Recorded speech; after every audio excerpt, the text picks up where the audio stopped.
How you doing, family? So today I have two things I want to discuss, right? One is the Fed decided to hold tight or hold steady on the interest rates. So what does this mean to the summer buyers for 2025? And the second topic is the proposed budget for 2026 and the significant cuts to the housing choice voucher, better known as the Section 8 program. What does this mean to buyers and sellers alike for 2026? And how should you be positioning yourself? Let's get into it. Before we get started, make sure you go ahead and hit that like button if you like the content, and also hit the subscribe button so you can stay up to date for all of our new updates and new posts. So the Feds decided to hold rates steady. I think a lot of buyers in today's market, they were anticipating on interest rates, right, being cut. So I think a lot of buyers were on the fence regarding the rate cuts. And so with the Feds deciding to just hold steady, what this means is that the data that came in, especially for like inflation, right? Inflation is steady going down, but we still have like a strong economy.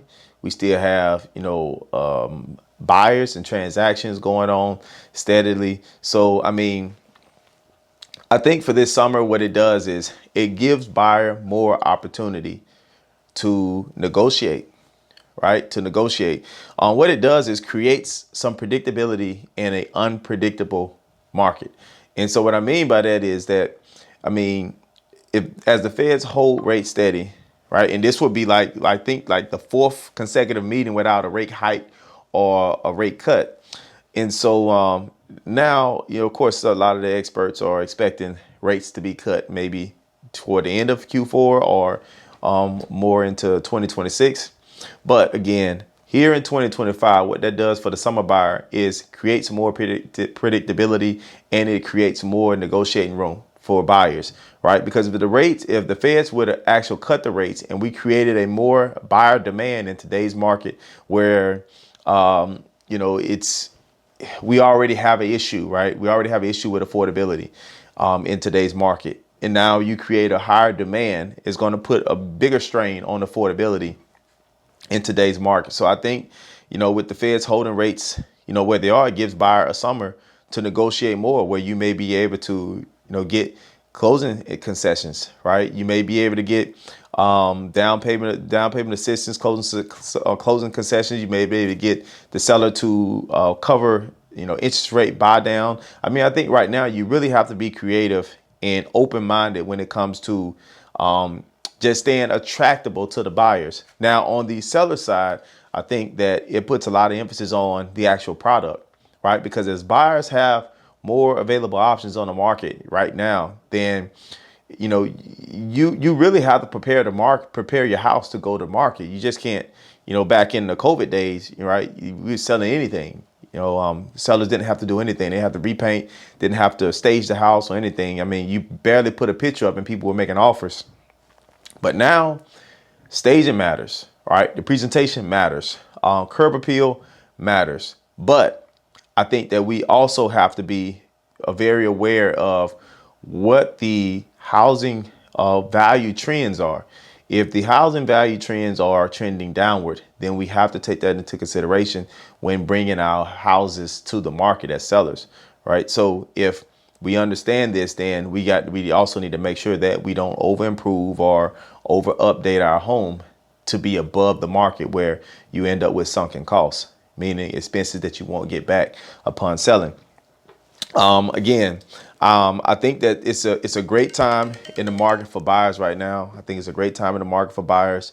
I understand the affordability stretch or squeeze, but again, it's creating a market where buyers have options of inventory.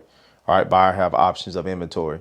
I know back in the COVID days, there was a time where buyers didn't have time to think. They didn't have time to analyze the financials. You seen a house, because the houses, there was so many multiple offers on the properties. You seen a house, you had to put an offer on. Then you really didn't have time to send it to your lender, let them analyze the numbers, make sure it fits within your budget. But now there is, you do have that time, right? You have time to make sure it fits it within your budget. Make sure like you dot your I's, cross your T's. Make sure, it fits far as location wise. It fits far as, bedroom space and some other unique things, such as land, location, proximity, access, all of those things that give you time as a buyer to be able to take your time and make very informed decisions on your home purchase, which is one of the largest purchase or investments of most people's lives. So I think it's a great time in the market for buyers right now, especially this summer. Sellers, however, there's a lot of sellers with equity. So I think sellers, yes, some sellers may be losing some of their equity based on the market trends, but in certain areas, again, home values are holding steady. They actually are increasing. The properties may stay on the market a little bit longer, but houses are still selling and buyers are still making aggressive offers.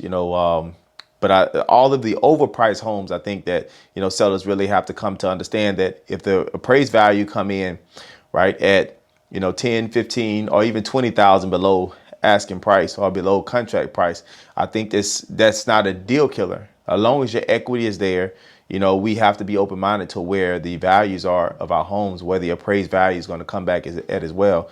The market is shifting, the market is changing.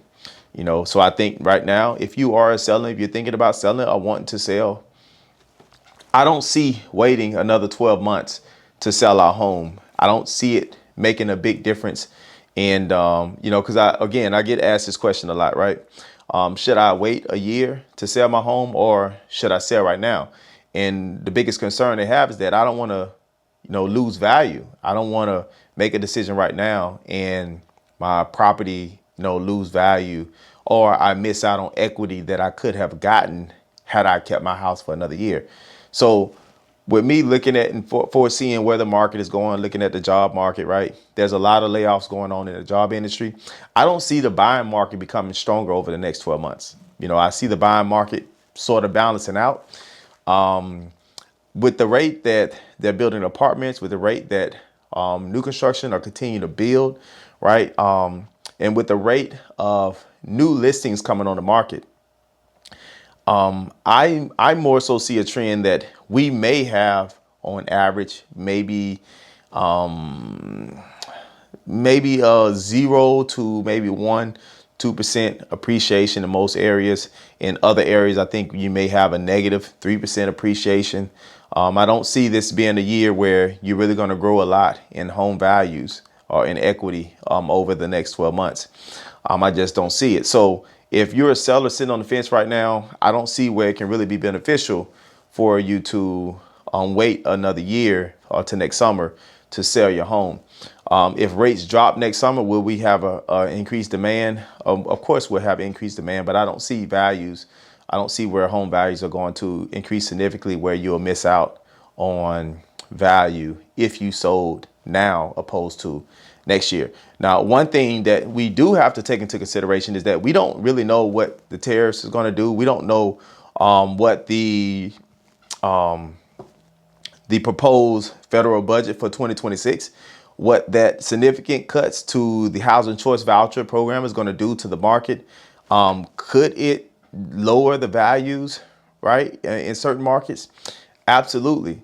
So, I mean, I see the upside to it is that, or the downside is that you could possibly lose value next year, right? I maybe foresee some equity being lost over the next 12 months opposed to now.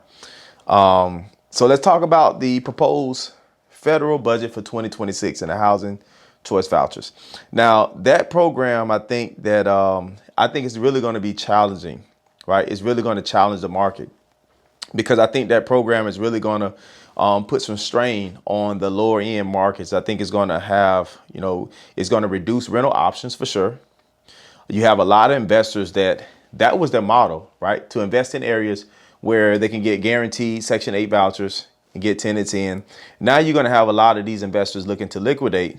I think a lot of these homes are going to become vacant, right? And so you're going to have an increased demand for affordable houses, and you're going to have a decreased interest from investors, which I think that properties that were, used to be attractive to investors are no longer, right, and potentially going to reduce the property values in those particular markets. So I think there's something to look out for in 2026. And if you are an investor right now, if you hold one of these properties with a housing choice, that you service housing choice vouchers in your properties, I think there's something that this summer now is something that you start making a shift in your portfolio, right? You start moving some things around. So therefore, the bulk of your investment portfolio do not hold housing choice vouchers. I think that's something that you should be making a shift in right now, just to sort of offset what will happen in 2026, right, with the budget cuts. So in a broader scale, I think that, you know, unfortunately, I think with the budget cuts, it's going to increase homelessness in certain areas, because those housing choice vouchers really help a lot of families. And I also see a shift in the housing demand from those housing choice vouchers. So, I think there's something that we really, as an investor, as a first time home buyer, I think there's something that you definitely want to keep an eye out on. And if your investment portfolio hold a lot of Section 8 tenants, I think it's something that you should be looking to make a shift or an adjustment to your portfolio just to protect yourself, so you're not overly exposed, right, with the housing choice vouchers.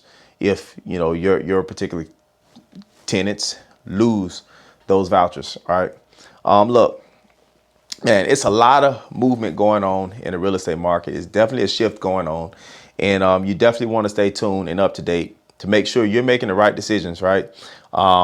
I think right now, the worst decision is a no decision, right? Is a sit and waiting game. I think right now you want to position yourself to be a mover and shaker in this particular market. You do want to be liquid.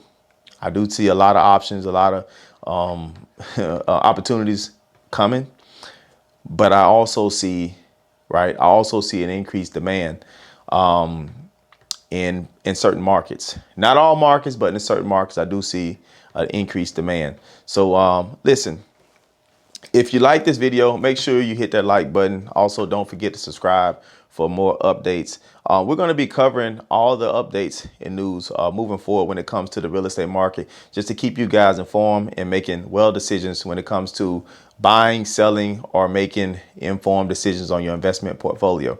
All right, look, I'm Emmitt Combs. If you guys are in the market to buy, sell, or invest here in the Florida or Georgia markets, be sure to contact myself and my team. You can reach me directly at 786-277-1190, or you can also check out our website at combspremier.com.